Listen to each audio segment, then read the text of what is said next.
Hey everyone, I hope all is well. So we're going to be doing part 3 of May 2017, question 4a, right? And this question deals with an inverse function. They want us to find f inverse of x. So let me start by, of course, rewriting the function, but let me just write on the question here.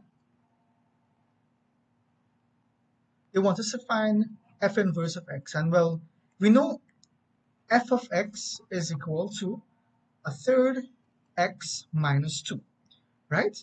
And well, let us replace y with f of x to make life simple, right? So this is y is equal to a third x minus 2. And what we're going to do now is something called interchanging variables, right? Interchange variables, right?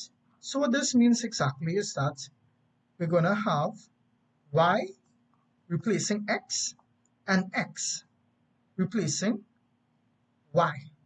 So let us rewrite this, what we have so far,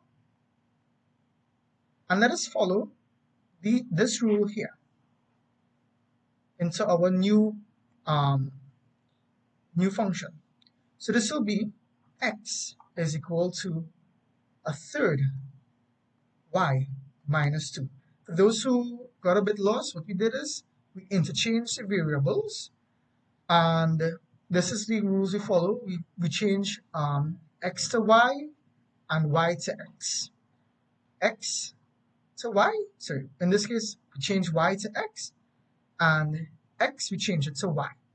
And remember beginning, we had y is equal to a third x minus 2.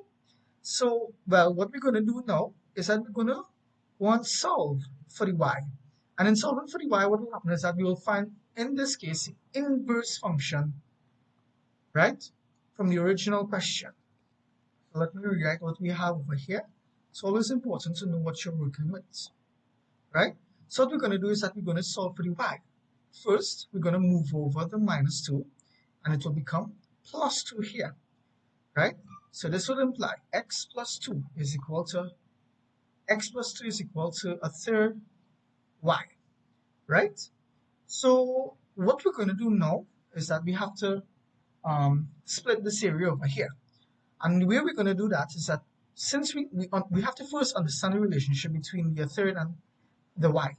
And the relationship between the third and the y is multiplication. So when it goes over here, it's going to be division, right? So we're carrying it across. And if you all remember the technique I showed you from before, we basically cross multiplied it, and we basically said y is in numerator.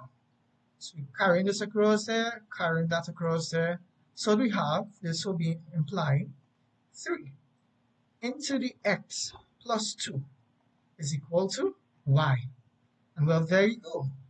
And if you wanted, you could have also expanded this, and it would have been 3x plus 6 is equal to y. But in terms of simplicity, we could keep it like this if we want. So yeah, but in terms of writing the final answer, this is the rule you have to follow.